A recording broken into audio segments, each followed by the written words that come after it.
Muito bom, muito bom, muito bom. É isso, pessoal. Vamos então dar início ao nosso segundo encontro da leitura do texto Meditações do Quixote.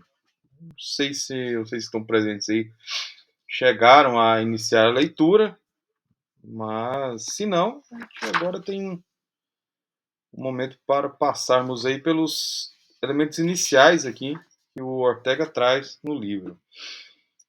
O interessante aqui, e isso faz muito sentido dentro da própria noção, né, de filosofar que o Ortega tem, que é abrir o livro, né, com um chamado direto ao leitor, né, que ele inicia aqui na primeira parte, que seria uma espécie de introdução, né, um chamado aqui do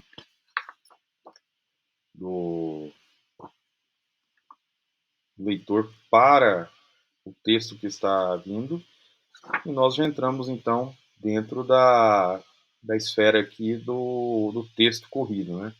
E essa chamada aqui ela é muito interessante no sentido de ser mesmo um convite. Tá?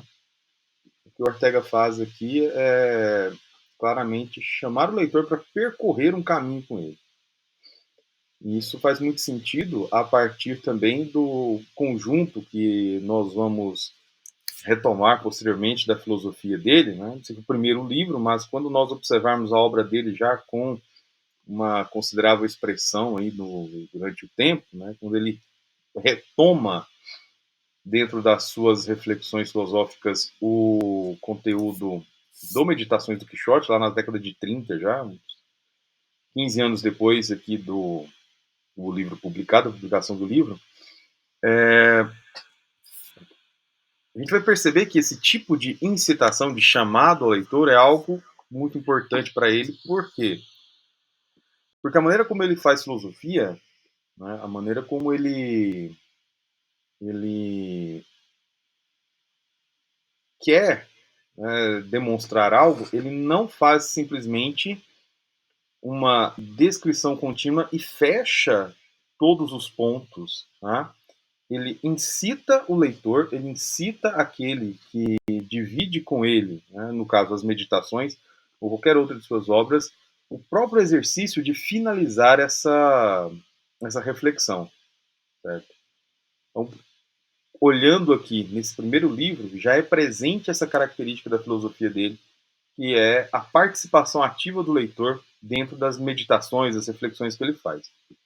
E aqui, já no primeiro parágrafo, né, nós temos alguns detalhes interessantes que remontam ao primeiro encontro que nós tivemos e que aqui se mostra, né, de uma maneira própria no texto.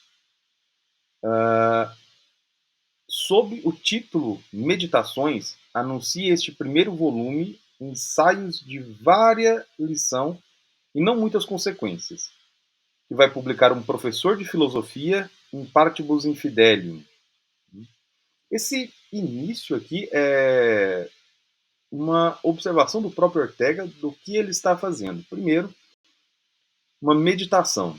Né? Quem já leu o texto vê à frente o contexto que ele dá à própria ideia de meditação, mas o que nos interessa aqui nesse primeiro momento é o que seria esse professor de filosofia in partibus infidelium.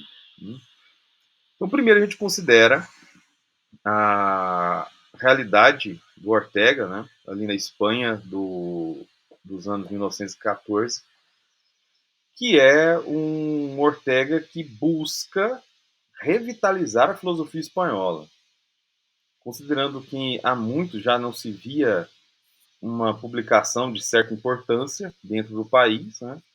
Quer dizer, havia ali uma falta de uma filosofia genuína, havia um desejo do Ortega para que essa filosofia genuína surgisse, e dentro dessa noção ele se coloca, portanto, em partibus infidelium. Esse termo ele tem relação com a, como posso dizer, a eclesiologia, né? Com a forma como a igreja determinava um bispo designado a um país né, onde não se tinha igreja, basicamente. Então era alguém que estava no país dos infiéis. E o Ortega se coloca, né, dentro dessa mesma condição, porque ao ver dele, né, dentro da sua noção, faltava justamente essa renovação, ou seja, esse trabalho, ou melhor dizendo, esse trabalho de revitalização filosófica dentro do país. Porque há muito já não se via uma participação na Espanha da discussão filosófica que havia no mundo. E isso faz com que o Ortega se coloque dentro dessa situação, tá? Como um habitante de uma terra infiel, né, que precisava ali passar por todo um processo de cristianização, né, no caso dele, um processo de retomada da filosofia. Tá?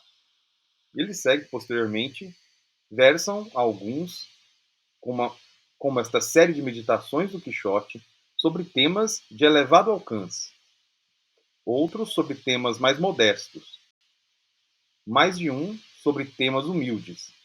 Todos, direta ou indiretamente, acabam por referir-se às circunstâncias espanholas. O detalhe que eu havia chamado a atenção no nosso primeiro encontro, né?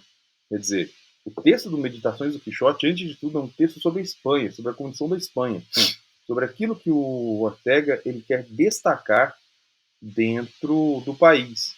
Ou seja, ele quer trazer aos olhos dos leitores, ele quer trazer aos olhos dos seus conterrâneos, né, as mesmas reflexões, né, que ele possui. E não simplesmente trazer as mesmas reflexões, mas incitar nos seus conterrâneos reflexões que não necessariamente precisam concordar com ele, mas que sejam reflexões novas, reflexões vivas com relação àquele povo. Tá?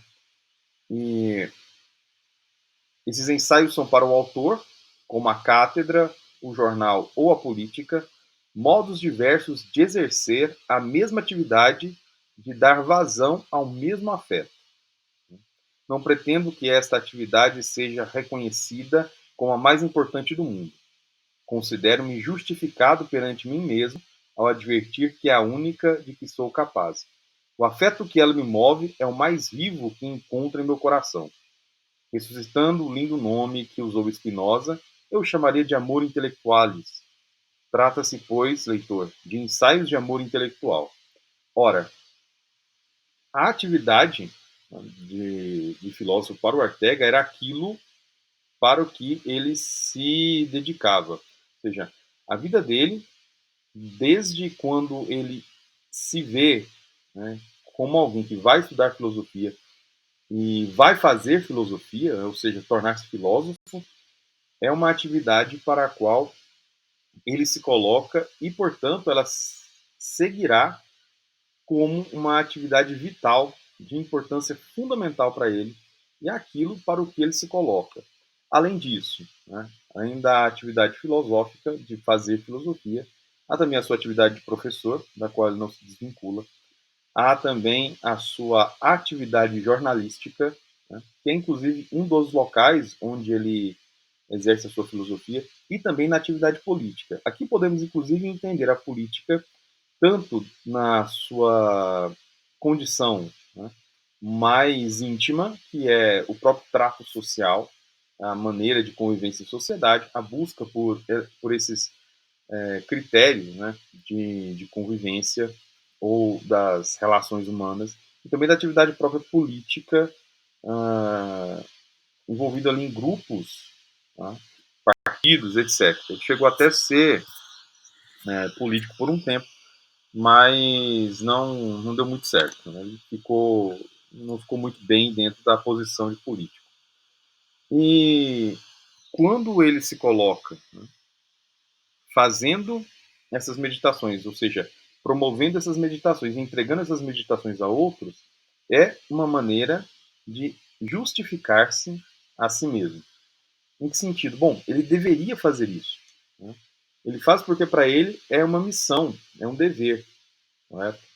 Então, como alguém que vai exercer a atividade filosófica, esse tipo de postura é fundamental, é de extrema importância. Quer dizer, não teria como não ser. Então ele se justifica por conta justamente da sua condição de enamorado, né, intelectualmente por aquilo que ele deve fazer. E em nível ainda melhor, né, preocupado, né, em trazer essa discussão para outros, porque é algo que lhe interessa mortalmente. E, portanto, ele deveria fazer. Não fazer seria uma maneira de não corresponder àquilo que ele espera de si mesmo. Portanto, a justificativa é ele próprio, onde ele coloca esse amor intelectual como o ponto fundamental para a realização de sua atividade. E com isso, esse amor que ele desenvolve, já segue no próximo parágrafo, o trato dele é como essa atividade um desejo de salvação. De salvação. Por quê? Porque era necessário dar atenção a algumas coisas que não recebiam a atenção necessária, não recebiam a devida importância, e ele passa a se dedicar a isso no intuito de salvá-las. Né? E aqui ele ainda coloca, né, que essa é uma busca, né, e dado um fato, um homem, um livro, um quadro, uma paisagem, um erro, uma dor, né, levá-lo pelo caminho mais curto à plenitude do seu significado. A salvação seria essa. Ou seja, era importante olhar ali para aquelas circunstâncias espanholas, olhar para aquele mundo no qual ele estava, olhar para o seu sentido que não era percebido pelos seus contemporâneos, seus coetâneos, e dar plenitude àquilo. Voltar-se para as coisas que importavam e salvá-las, quer dizer, guiá-las à plenitude do seu significado. Portanto, quando vemos aí o desejo dele, né, de amor, já corrobora com esse elemento, porque é um elemento salvífico. O desenvolver-se ali, né, dentro desse processo de salvação, é a busca para que as circunstâncias espanholas, que por consequência são circunstâncias do próprio Ortega, tenham a sua plenitude alcançada, possam, né, se mostrar como aquilo que precisa alcançar plenitude. Sem isso, ficaria, pois, como estava, ou seja, tudo apenas em um elemento latente, quer dizer, poderia ser, mas acaba não sendo. E fica adormecido, esquecido, encoberto. Então, o desejo de salvação que ele tem é justamente esse desejo de promover essa possibilidade de plenitude. E essa condição de plenitude, ele já coloca no parágrafo abaixo, quando se busca a plenitude de algo, é justamente em prol do amor que se deposita naquilo. E toda coisa, como ele já indica no texto, há dentro de toda coisa a indicação de uma possível plenitude. Ou seja, tudo o que nos é apresentado, né, tudo que está ao nosso redor, todas as coisas com as quais lidamos, inclusive as pessoas, todas as pessoas com quem nos relacionamos, elas possuem a possibilidade de plenitude. Essa plenitude, ela fica estática, né? Ela fica, na verdade, essa plenitude fica oculta. Por quê? Porque não se dá atenção devida a ela. Né? Então, quando o filósofo, né? Ou melhor dizendo, quando a pessoa tem essa necessidade de levar algo à plenitude, ela se mantém com muita atenção àquilo, né? E é inclusive um elemento de nobreza, como o próprio Ortega coloca, e ela ambiciona que aquilo venha para o seu melhor. Então, ao desenvolver uma atividade, ao estar em frente a uma matéria-prima, ao manusear, por exemplo, um livro, né, é necessário retirar daquilo a sua plenitude. Quer dizer, retirar o seu melhor, retirar de algo aquilo de melhor que ele poderia vir a ser. Pensemos aqui no trabalho de um artista que lida ali com algumas matérias, né, que seja um escultor, um trabalhador de madeira, né, um ferreiro, toda a matéria que eles pegam, né, eles têm uma dedicação também àquilo, correto? Ela, ele precisa retirar dela o melhor que há nela para que a sua função final seja a melhor possível. Então, quando estamos também em nossas atividades, quaisquer que sejam, o nosso papel é o mesmo. Quer dizer, essa plenitude, né, esse amor que existe, né, pelo que está diante de nós, né, esse amor é propriamente uma atenção fundamental, né, é uma maneira de viver segundo a realização do que há de melhor. Ele segue ainda, né? Essa atividade de busca de perfeição, de auxiliar algo, né, a se aperfeiçoar, isso não é nada mais que o amor. Ou seja, o amor, portanto, como Ortega coloca, é a busca de perfeição do amado. Não é segurar algo da forma como ele está, mas é permitir que esse algo, né, venha a realizar o melhor que ele pode. Se colocamos isso nas relações humanas, é favorecer com que o outro possa demonstrar o que há de melhor em si mesmo.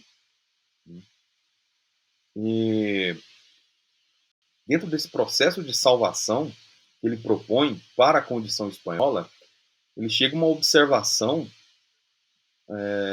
triste, inclusive, sobre a Espanha, que ali, né,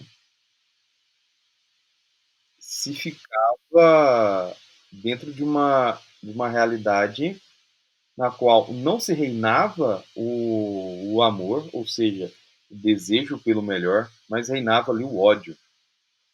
E ele até coloca que a morada íntima dos espanhóis foi tomada a tempo pelo ódio, e que permanece ali artilhado, movendo guerra contra o mundo. E o ódio é um afeto que conduz à aniquilação dos valores. Por quê?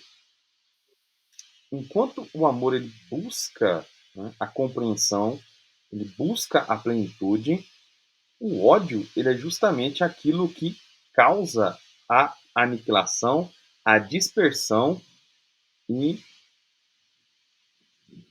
torna tudo mais desconhecido, né, distante, impede com que as coisas possam desenvolver as relações que deveriam de fato desenvolver, compreende? Então aqui existe uma condição na qual essas duas forças, amor e ódio, demonstram para o Ortega como estava a vida na Espanha. De um lado, ele pretende a salvação, ele pretende o desenvolvimento, ele pretende a plenitude. Mas ele observa que os espanhóis tinham, dentro da sua maneira de conviver, né, um motor alimentado pelo ódio. Ou seja, se isso é aquilo que dá força para eles, então eles não caminhavam para o que há de melhor.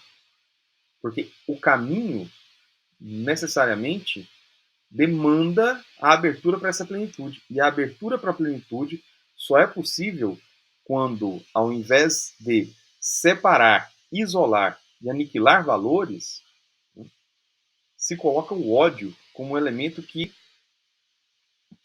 justamente sustenta toda essa estrutura.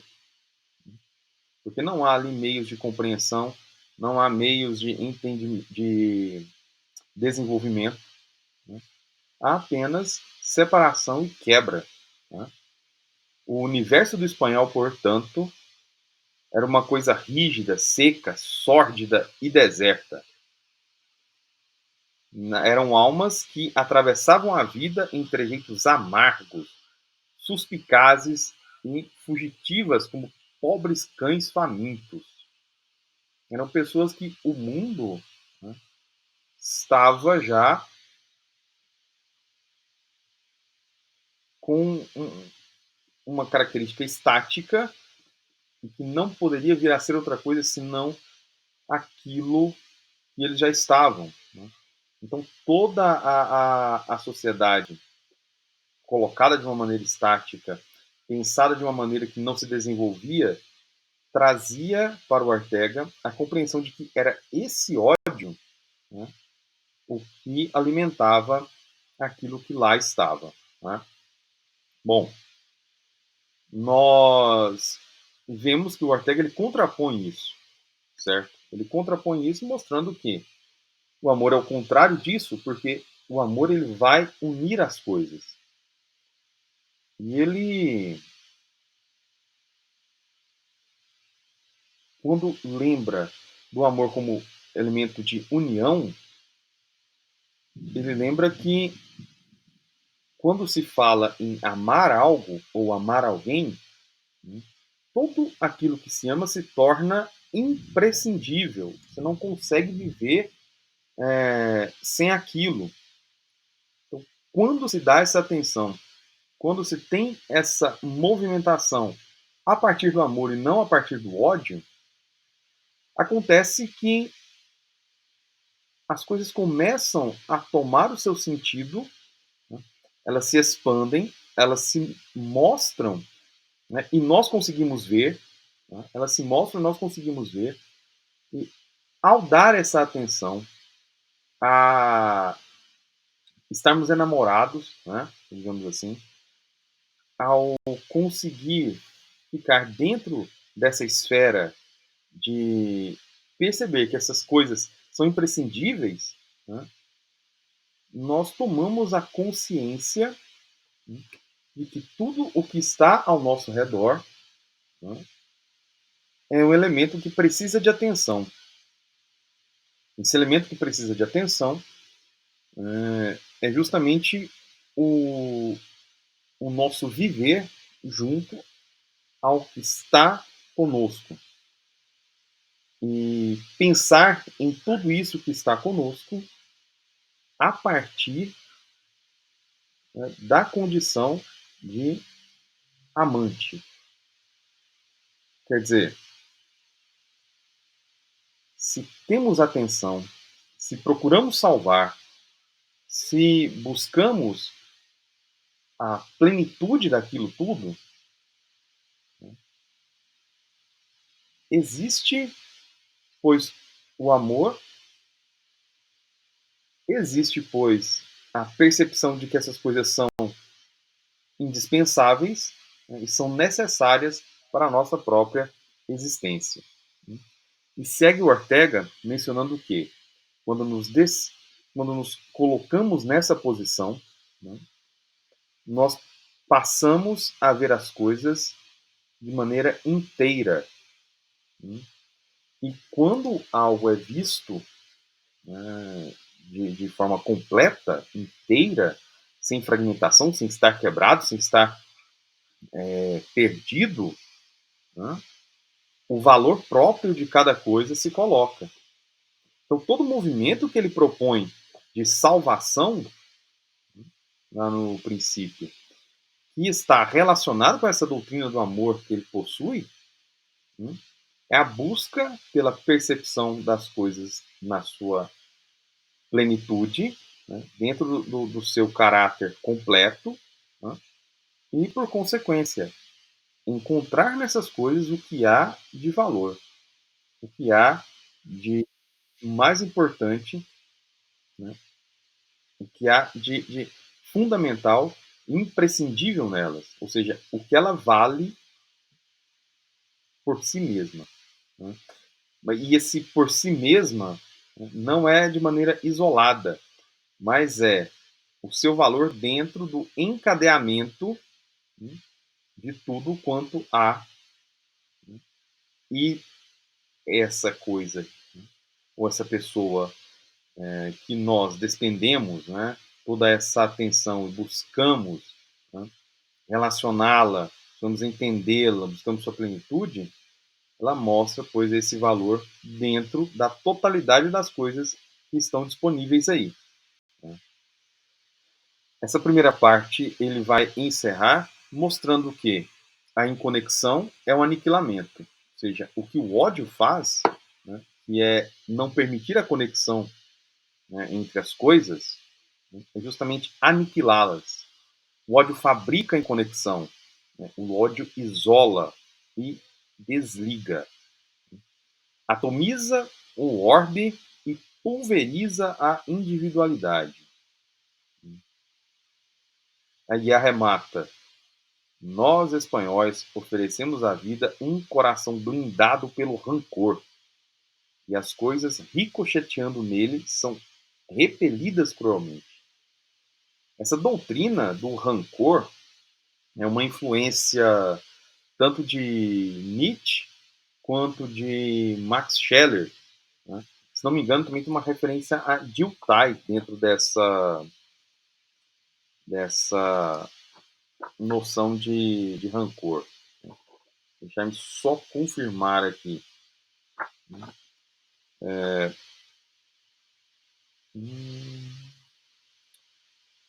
Nietzsche e Max Scheler. O Dilthey é um outro passo. Então, o ressentimento tem ali um pouco, está vinculado, né, à noção de rancor do Ortega, no qual ele traz ali do Nietzsche, né, tanto resultado da impotência, ou seja, uma pessoa ressentida, que não tem capacidade de ação. Então, o ódio espanhol, né, dentro da perspectiva nietzschiana, seria essa impotência de agir dentro da situação que eles estavam. Segundo o Scheller, né, que faz uma outra interpretação, seria um quadro na qual se dá uma inversão dos valores. O ressentimento dentro do pensamento de Scheller seria quando alguém inverte, né, os polos dos valores e torna algo que era ruim bom. Também é fácil de entender. Vamos pensar o seguinte, na condição do Ortega. Né? O ressentimento, segundo Nietzsche, seria os espanhóis que, não conseguindo agir perante a situação que eles estavam de início de século ali, tendo que se reinventar, tendo que se reorganizar por conta da nova condição histórica que eles estavam. Né? Então, eles não tinham meio de agir e a impotência gerava neles esse sentimento. Né? Dentro da perspectiva do Scheller, eles invertiam os valores. Então, seguindo a crítica orteguiana, podemos pensar o seguinte: a falta de filosofia na Espanha seria tomada como algo bom. Uma filosofia morta, uma filosofia mofada, que não se desenvolvia, poderia ser tomada como algo bom. E na verdade não é bom, né? Mas o Ortega, ele, a partir dessas duas perspectivas de rancor ou ressentimento, né, ele destaca, né, que no rancor há uma emanação da consciência de inferioridade. Percebe-se ali, naquela Espanha, naquele momento, que a maneira como eles viviam era manifestando justamente o sentimento de inferioridade que havia dentro do coração deles. O sentimento de não estar à altura dos tempos, né? Não conseguir agir perante aquilo que estava disposto. Né? E segue o Ortega mencionando que é uma supressão imaginária e que não podemos suprimir realmente com as nossas próprias forças alguma coisa que acontece. Ou seja, é uma mesquinharia vital, uma mesquinharia, todos pequenos, todos baixos, todos sem alcançar aquilo que poderia alcançar. E nesse sentido, a gente retoma a noção inicial do Ortega, né, mencionando aí a condição espanhola na qual ele vivia, né, e sobre a qual ele medita, né, ser a condição que ele quer salvar. E salvar justamente dessa fragmentação, desse isolamento, desse rancor, né, desse ódio, e buscar meios de transformar essa sociedade, esse povo, né, a partir justamente dessa reflexão, né, dessa atenção, melhor dizendo, a partir da meditação e da atenção amorosa para com aquilo que está próximo. E ele toma uma atitude interessante que é, na sequência do texto, se dirigir aos jovens. Dirigir aos jovens. Ele ainda escreveu: os únicos aos quais posso, sem imodéstia, dirigir-me pessoalmente, e pede para eles que expulsem de seus ânimos todo o hábito odiento e aspirem fortemente que o amor volte a gerir o universo. O dirigir-se aos jovens é uma tentativa de depositar na próxima geração uma possibilidade, né, de não seguir os passos dados até aquele momento, de transcender aquela forma de viver, aquela forma de entender o mundo, aquela forma de se relacionar com as coisas, e voltar a gerir o universo a partir de um ponto fundamental que é o vivo afã de compreender, ou seja, um desejo profundo de compreensão das coisas, buscar compreendê-las.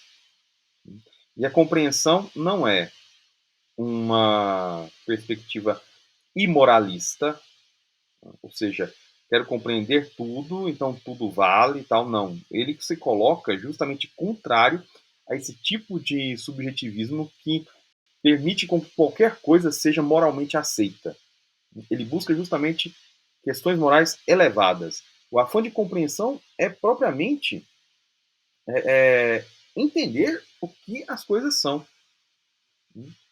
O entendimento é fundamental para que se possa levar a vida adiante. E levando a vida adiante, embalado por esse desejo de compreender as coisas, né, você leva o exercício da filosofia adiante, você leva o exercício da ciência, de modo geral, adiante. Né.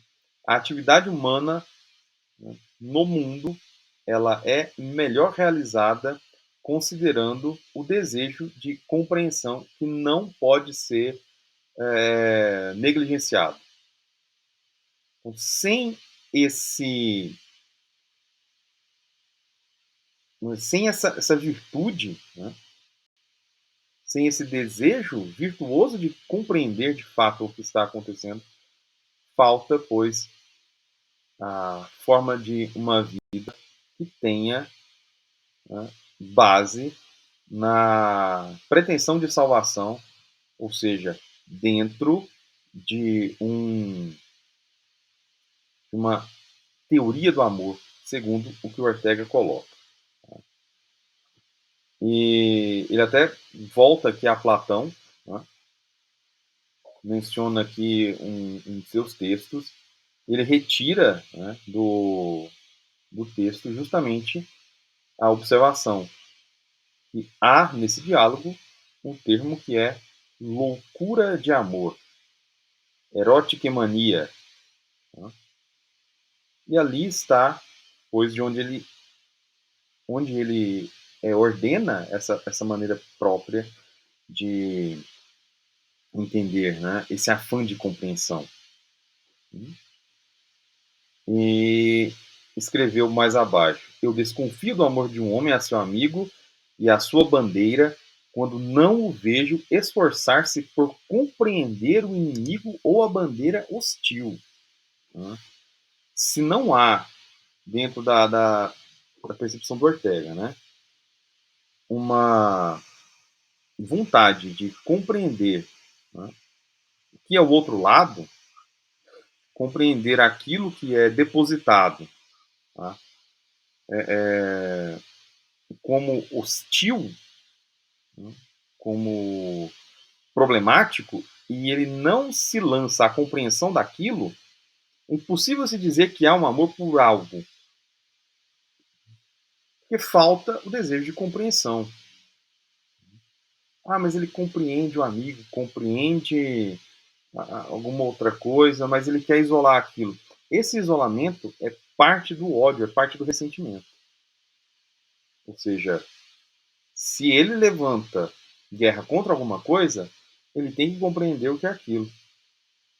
Sem essa disposição de entendimento, acaba-se por não conseguir, né, manter esse, esse amor, né, que é justamente possibilidade de salvação das coisas, de entendimento das coisas. Tá? E é onde o rancoroso, né, mostra a sua consciência de inferioridade. Porque para se combater bem, né, o Ortega coloca, para se combater bem, né, é preciso compreender. Sem esse desejo, né, de compreensão do inimigo, demonstramos apenas um sentimento de inferioridade, um rancor, um ódio que não é elemento de salvação, mas é elemento de danação, ou seja, de perda, né, de afastamento, correto? E escreveu aqui mais abaixo: o amor também combate, não vegeta na turva paz dos compromissos, mas combate os leões como leões e só chama cães aos que o são. É um comentário que ele tem, que é um texto do Marco Aurélio, né? E que é preciso saber o que as coisas são. Porque o Marco Aurélio colocava que lançou os leões do circo à frente de seus. Quando ele combatia ali os marcomanos, né? Esses caras lançaram ali, o Marco Aurélio lançou, né, para esse grupo, né, na frente do seu exército, ele lançou primeiro os leões do circo, e os inimigos, né, o chefe dos inimigos falava para eles: não, não tenham medo, são cães romanos. Eles partiram para o ataque. E o Ortega lembra: olha, é preciso saber o que são leões, é preciso saber o que são os cães. Né?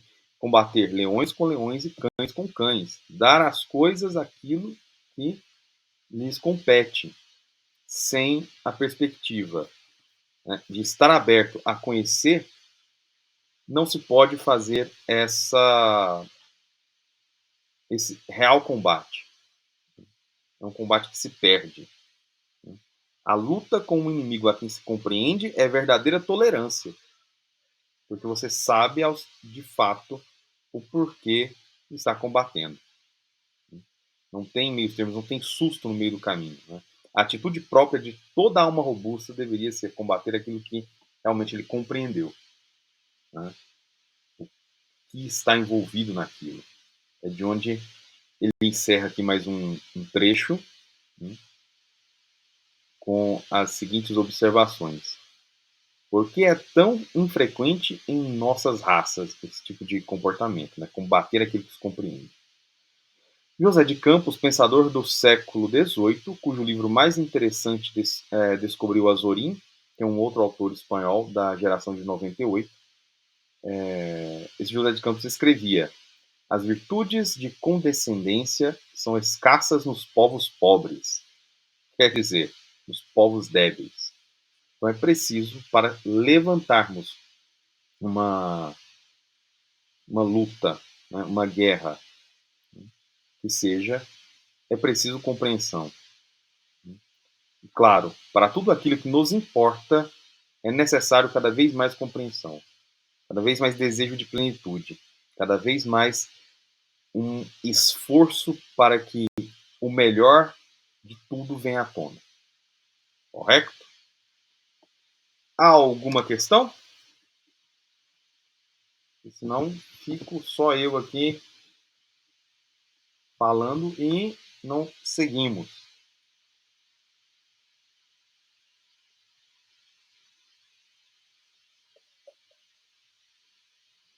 Nada? Que isso, gente?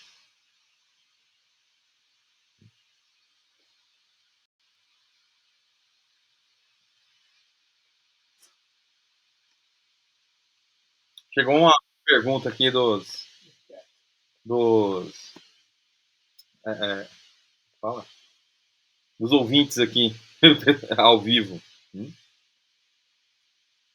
Pergunta: essa visão do Ortega sobre a falta de filosofia como algo bom pode ser feito em paralelo com o Brasil do século XIX e começo do XXI? Final do XX e começo do XXI. Olha, o Ortega, ele essa falta de filosofia, né, que ele coloca e com o desejo dele de trazer de volta a filosofia, a gente precisa ah, de alguém com, vamos dizer assim, com os culhões dele para fazer um trabalho como esse. Né? Claro que ele não fez sozinho, né? Ele teve ali uma série de alunos e muitos, não só alunos, mas também amigos. Então a gente tem uma forma de atividade intelectual ali na Espanha, que começa com a geração de 98 e depois continua ali junto com a Escola de Madrid, né? No qual nós vamos ter o Ortega se dispondo a trazer de novo a filosofia para a Espanha, a fazer novamente filosofia na Espanha. E junto do Ortega, Manuel Garcia Morente, Javier Zubiri, como colegas ali, né? Tinha mais alguns outros professores ali, Galdós e tudo, mas me vem de cabeça agora esses, né? Galdós, Morente, Zubiri, principalmente Morente e Zubiri, que tinha mais influência do Ortega. Depois nós podemos pegar ali alguns alunos, né? O próprio William Marias, a Maria Zambrano, o Pedro Laentralgo, tem um outro cara do direito também que me fugiu o nome dele aqui agora. Teria que pegar um livro ali para me dar o nome do cidadão, mas enfim, não vou conseguir lembrar. Pelo menos esses autores, né, têm um mesmo desejo, ou seja, eles são contaminados por esse desejo do Ortega de salvar a condição espanhola de um povo guiado pelo ódio, ou seja, pela separação, pela inconexão. Dentro desse sentido, precisaria aqui no Brasil de um cidadão ou uma série de indivíduos, né, um grupo de indivíduos que tenha esse mesmo afã, né, de compreensão das coisas. Houve um cara aí, mas vamos ver quais serão os frutos. É isso aí. Bom, a gente já está caminhando aqui para 1 hora. Né? Uma hora, vamos dar aqui. Vou passar mais uma parte que ele fala da moral, né, e a gente pode dar por encerrado o nosso encontro de hoje. Eu mencionei, então, um pouco atrás, que esse desejo de compreensão ele não seria uma forma de aceitar qualquer coisa, mas é de fato compreender, entender aquilo que é feito, correto? E quando ele está dentro dessa busca por compreensão, né, ele já deixa aqui o aviso seguinte: espero que ao ler isto, ninguém concluirá ser-me indiferente ao ideal moral. Tá? Não desdenho a moralidade em benefício do frívolo brincar com as ideias. As doutrinas imoralistas que até agora chegaram ao meu conhecimento carecem de sentido comum. E para dizer a verdade, eu não dedico meus esforços a outra coisa senão a ver se chego a possuir um pouco de sentido comum. O que ele coloca nisso é que ele vai justamente combater, né, buscar uma forma de mostrar as morais, né, ou moralidades perversas, mostrar aquilo que é justamente nocivo para o ser humano, para a vida humana, e em que sentido, né, ou melhor dizendo, de que maneira essas doutrinas imorais, né, são negativas para todo o projeto que ele desenvolve aqui no texto. Né? O que ele chama de moralidades perversas, e ele ainda a, a, destaca, né, que as moralidades perversas são aquelas moralidades utilitárias.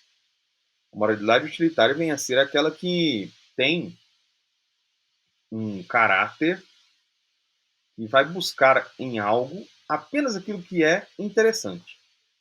Né?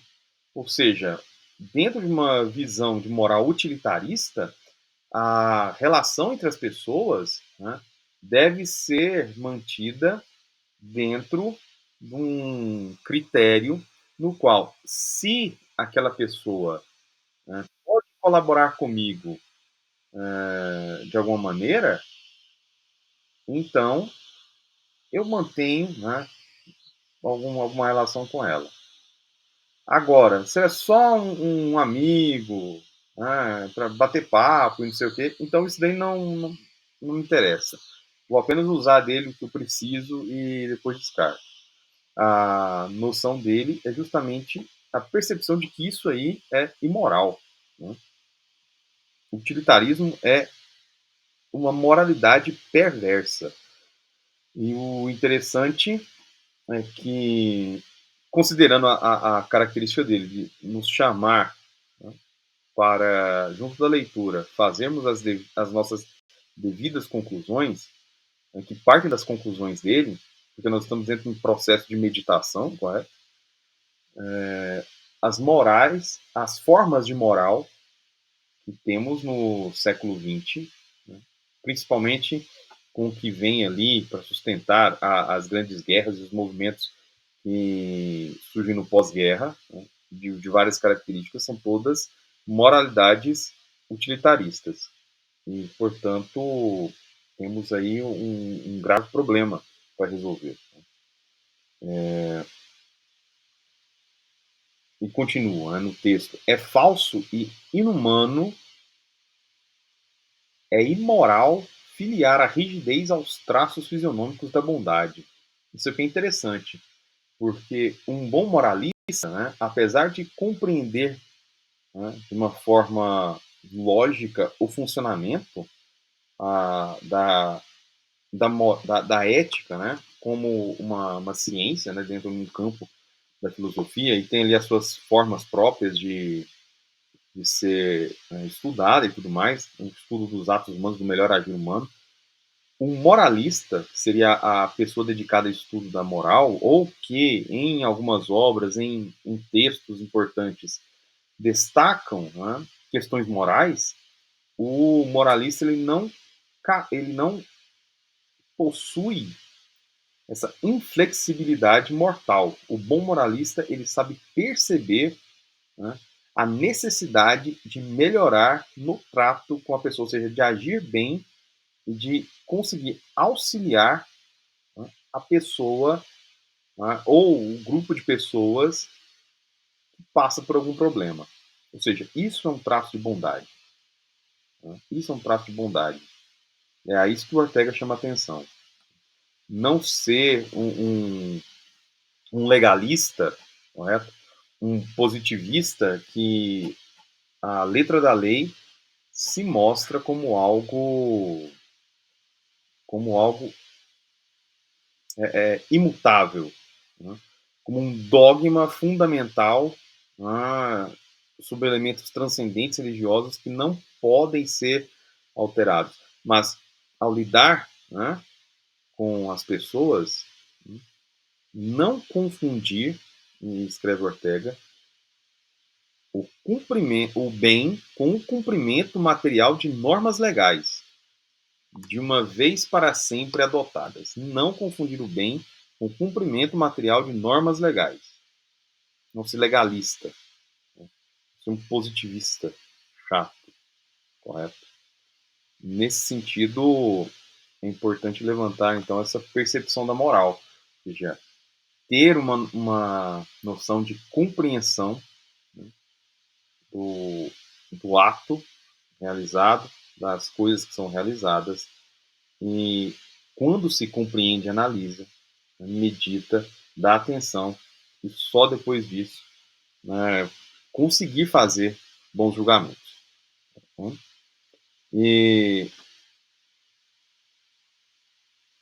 o trecho que segue, né, essa fala da moral, encerra de uma forma muito boa, né? É um texto muito bacana, e o Ortega escreveu assim: de minha parte, confesso que, quando me levanto pela manhã, recito uma brevíssima oração antiga de muitos anos, um pequeno verso do Rig Veda, que contém estas poucas palavras aladas: Senhor, despertai-nos alegres e dai-nos conhecimento. Assim, preparado, interno-me nas horas luminosas ou dolentes que me reservam o dia. Quer dizer, considerando todo o desejo que ele possuía de compreensão, de realização, tá? Aqui ele pede alegria e conhecimento. Pede isso para enfrentar o dia, porque a, a sua motivação para o conhecimento precisa desses dois elementos, ou melhor dizendo, a sua motivação para a compreensão das coisas pede essas duas atitudes, né? A alegria e conhecimento. Tá? E aqui a gente fecha por hoje. Para aqui para o próximo encontro. Será devidamente anunciado, né? E poderemos então continuar as nossas meditações junto com o Sr. Ortega.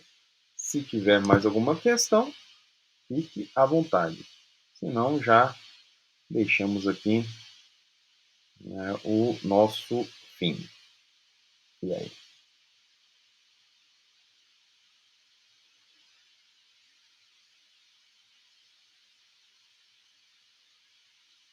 Nenhuma manifestação. Então, encerramos aqui a gravação.